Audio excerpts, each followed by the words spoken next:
All right, Shalom. This is your brother Ywanathan. First and foremost, I want to give all praises to the Most High, Yahweh, Bahashem, Yahweh Shai, Bahashem Rakah Kadash. I want to give double honors to the apostles and the elders of Great Millstone. I want to say Shalom to all the brothers and, of course, the few sisters who are pursuing this truth in sincerity. All right, may the blessing of election be upon your house. Shalom.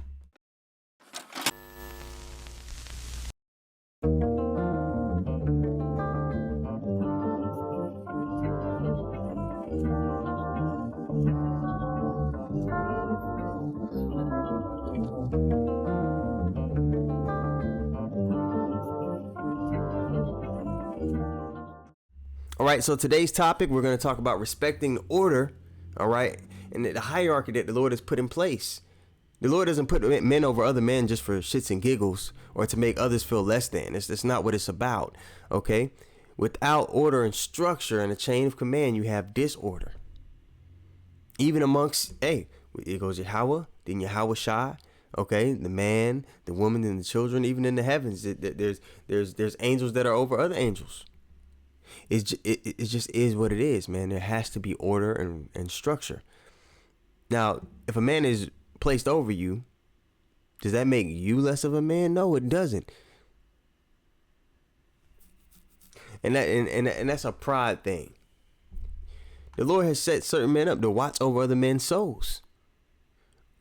People have particular strengths and weaknesses, and people are put in particular places for a particular reason, so that the Lord's will may be done. That's the goal. That's what you should be worried about. Am I operating in righteousness with Yahweh Hashem Yahweh Shai? Am I being a vessel unto righteousness and edification in that sense? But people they get caught up in themselves, which is where they start to go off, and they get caught up in their pride. All right, so the first precept I want to bring up, we're going to go to Philippians 2:1, dive into this point, right? Let me pull it up here on the browser. All right, so we're here at Philippians 2:1. It's like it. Still getting over that small cold I had. Okay, Philippians 2:1. All right, it reads, "If there be therefore any consolation in the Mashiach, if any comfort of love, if any fellowship of the Spirit, if any bowels and mercies." And this is a great precept also to go into when you start to talk about, those people that know they're Israelites, and they're under the impression that every Israelite group or everybody that knows they're Israelites should come together. That can't happen in this time, because you have some particular people that come in different spirits, people that call on different names, people that misinterpret prophecy, people that'll tell you that it's okay to take, the serpent's brew, or to be a pincushion for the devil, right? From the top again, if there be any consolation in the Mashiach, if any comfort of love, if any fellowship of the Spirit, if any bowels and mercies, fulfill ye my joy, that ye be like-minded, having the same love, all right? Being of one accord, of one mind. And everybody that calls himself an Israelite, they're not of one mind, right? Let nothing be done through strife or vainglory. Let's look up that word vainglory really quick here. The word is, let's play it really quick. Strong's G 2754.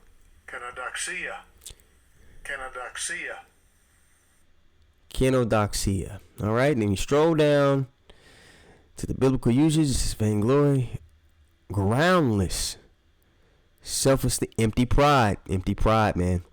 Going back to that worry about you, worry about yourself. We're supposed to be worried about the things of the Lord, things of the Spirit, that His will be done, right? Another word that it mentioned within that definition was groundless. All right, somebody doesn't have a foundation, having no adequate cause or reason. Having no reason, this person can become unreasonable. They could just do random things and not be they're not being led by the Spirit. They're groundless. Okay? Having no adequate cause or reason. That's a good word. Groundless. So we're back here, Philippians 2:1. What verse were we in here? Yeah, verse 3. It says, let nothing be done through strife or vainglory, but in lowliness of mind let each esteem others better than themselves. Okay? Look not every man on his own things. No, you're supposed to examine thyself, right? But don't just examine yourself. We're supposed to also be examining those around us that are within the body. But every man also on the things of others. And we examine the things that are going on in the world, and we rebuke them when they're going against what the Lord has ordained, how he's told us to walk upright. And we say, hey, repent. And if you don't, just know that judgment is coming from Alashadja. All right, that terrible demon-like power, which is one of the Yahweh's titles, man. Judgment's going to come from on high. All right, verse 4. Look not every man on his own things, but every man also on the things of others. Let this mind be in you, which also was in Yahweh Shai, Amashiach. Okay? We're going to actually read all the way down to verse 8. Let's keep going. But made himself of no reputation, all right? And this is key because you have a lot of people that are in leadership positions amongst the Israelite community who are making themselves a reputation, making themselves of importance, all right? When we're nobody, we're just men. Lord willing, we will be somebody once we know that we're chosen, when we're taken up in those chariots and we're given those new bodies. And the Lord gives, he gives, you the keys to the kingdom, being joint heirs with him. But right now, man, we're of the hopeful elect. And when Yahweh Shah was here, he wasn't making himself of any reputation. So why would you? But made himself of no reputation, and took upon him the form of a servant, and was made in the likeness of men. And being found in the fashion as a man, he humbled himself and became obedient unto death. So we're living sacrifices for the cause of Yahweh Bashem Yahweh Shai. We stand stiffly for the things of Yahweh Bashem Yahweh Shai. So when it comes to this word, which Yahweh Shai was the word made flesh, we're not budging on it. If it's against this word, we're against it. If the word is with it, we're for it. Within reason, because people take little snippets like that and try to run with it. Okay? So what we know to be righteousness is what's written in the word. And we don't try to bend it or bend what we're saying and what we bring out based on the current perspective of the world today. What the Lord says is righteousness is righteousness. That's it. Okay? So we're not trying to appease anybody or sugarcoat anything so that it's palatable to the masses. Okay? If someone's of the elect, right? If they're meant to get it, they will. All right, verse 8 one more time. It says, and being found in the fashion as a man, he humbled himself and became obedient unto death, even the death of the cross. Now let's go to Hebrews, the 13th verse. All right. 13th chapter and the 5th verse. Okay. All right, so this is Hebrews 13th verse, 13th chapter, 5th verse. It says, let your conversation be without covetousness. And let's look that word up again. Going back to, it's going to play for us. Strong's G 866. Afilar guras. Afilar guras. Not loving money. And what you'll find is you have a lot of Israelite groups that refuse to speak on particular things. And the question must be, well, has the Lord blinded them from seeing that the charagma is the MOTB? That they're making this money digital and it's all pointing towards this fact? Or have they taken the bag to not speak on it? Are some of the leaders blinded into the fact where they think it's okay to tell you to take the serpent's brew? Or have they been paid off? We know the elect, the actual men of the Lord, they're not going to be for bribes. They're going to hate those that take bribes. Because you're defiling the flock. You're leading the Lord's flock astray. But at the end of the day, we already know the election shall obtain it. Okay? Back to the precept. Let your conversation be without covetousness, and be content with such things as ye have. We're content with our daily bread, right? We're not trying to, establish ourselves. We're not putting our hopes in this world to become something. We seek the new heavens and the new earth wherein dwelleth righteousness, and we build our riches in the kingdom of heaven. Now, if you have a business or if you have endeavors that you do and they have, some amount of success on this side, that's cool, but that's not what you stake your salvation on. You don't cling unto it. If you had to drop it and leave it for the Lord's sake, you're able to do that without being conflicted, because you've been fully persuaded in your own mind that this is what matters. This is what's important, right? For he hath said, I will never leave thee nor forsake thee, so that we may boldly say, the Lord is my helper, and I will not fear what man shall do unto me. And we don't fear what man shall do unto us. And we touched on this on the Tuesday camp yesterday. The Lord controls both sides. You understand? So before, even if this devil wants to roll on you or do anything to you, who had to okay it first?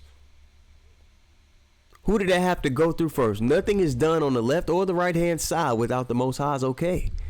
So you need to, the person you really should fear is the Most High. These people are just tools that he uses. So your focus should be what? Walking uprightly, seeking righteousness, seeking meekness, so that you may be hid in the day of the Lord's anger.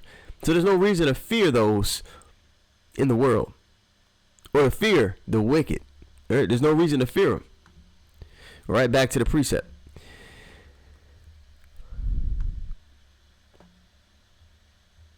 Remember them which have ruled, and this is verse 7.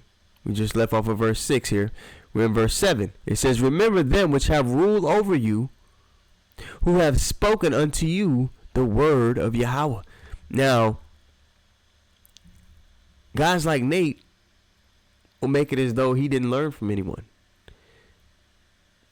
When I've heard multiple accounts from men that are first-hand witnesses who he was taught by. You understand? You have new groups that pop up that'll make it as though they know better than the men that taught them.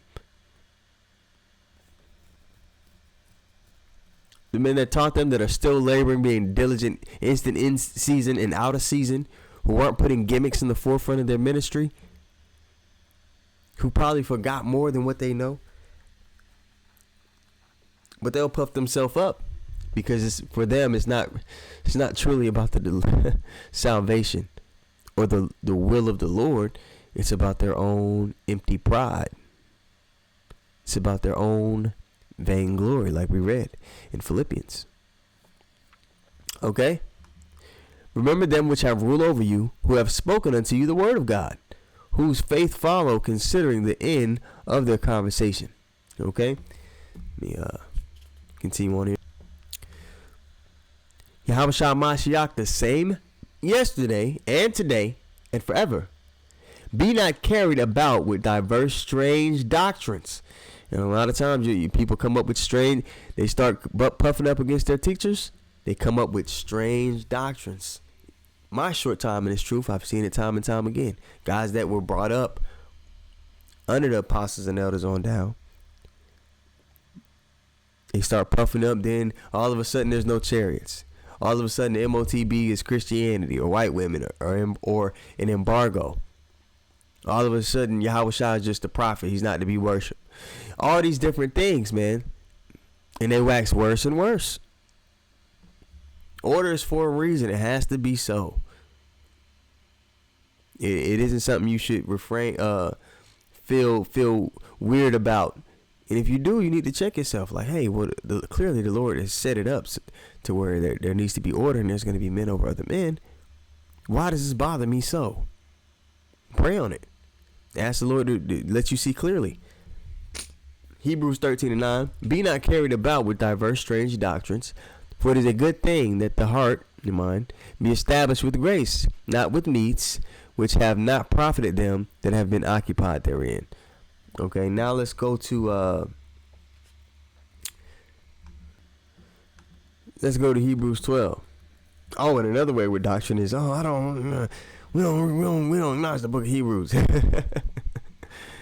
Yeah, you see some crazy things. Hebrews 12, right?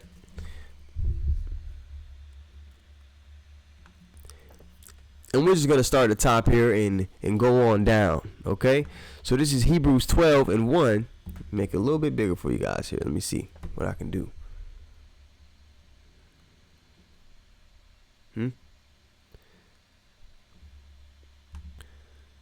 All right, so this is Hebrews 12 and 1. It reads, "Wherefore, seeing we also are compassed about with so great cloud of witnesses, let us lay aside every weight and the sin which does so easily beset us, and let us run with patience the race that is set before us." So right now we're running that race. We seek salvation. We seek to be delivered out of this evil world, and we stand against it. Who shall stand for me against the evildoers? All right. Looking unto Yahweh Shai, the author and the finisher of our faith. So he's not just a prophet that isn't to be worshipped. Okay, he's the first spirit ever created. We're supposed to give reverence to the Son. All things were bestowed unto him. All right. Who for the joy that was set before him endured the cross, despising the shame, and is set down at the right hand of the throne of God. This is the right hand of the Most High. So for someone to be so simple and not understand that, if Yahweh Shai ain't in it, you can't win it. That's our bridge way back to the Father. All right. Hebrews 12 and 3. "For consider him that endures such contradiction of sinners against himself, lest ye be wearied and faint in your minds. Ye have not resisted unto blood, striving against sin.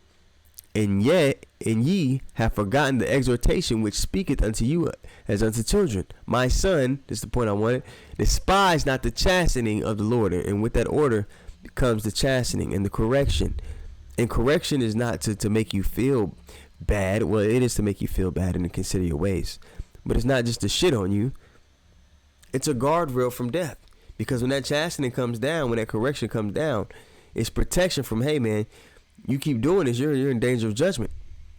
So it's a guardrail from death. The same way the laws, statutes, and commandments are a guardrail from death.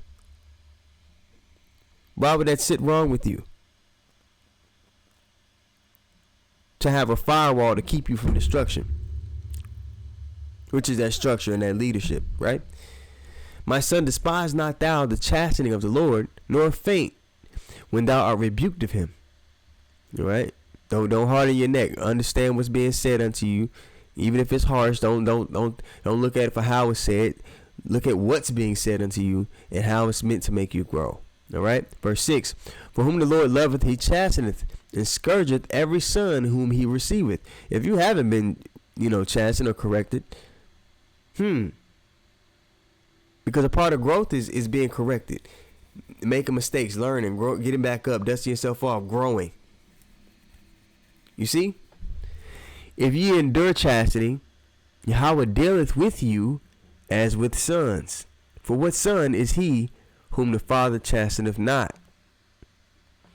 But if ye be without chastisement, whereof all are ye partakers, then are ye bastards. Let me read that again. But if ye be without chastisement, whereof all are partakers, then are ye bastards and not sons. Furthermore, we have had fathers of our flesh which corrected us.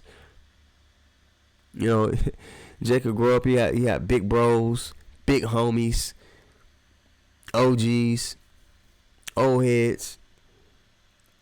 Their fathers, their stepfathers, but they come into this truth and then they don't get the concept of men being over them and having to correct them sometimes. Strange. Furthermore, we have had fathers of our flesh which corrected us, and we gave them reverence. Shall we not much rather be in subjection unto the Father of spirits and live? Guardrail from death once again.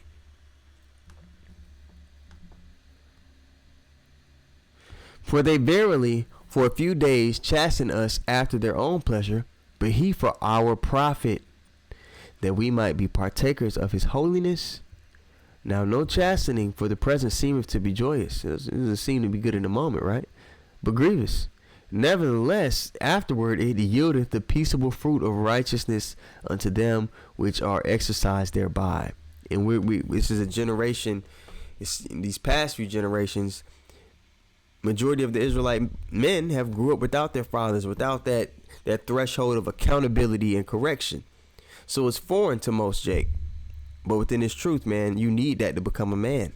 So with that being said, I want to give all praises once more to Yahweh, Bahashem, Yahushua, Bahashem Rakakadash. I want to give double honors to the apostles and the elders of Great Millstone. And I want to say shalom to all the brothers and, of course, the few sisters who are pursuing this truth in sincerity. All right, may the blessing of election be upon your house. Shalom.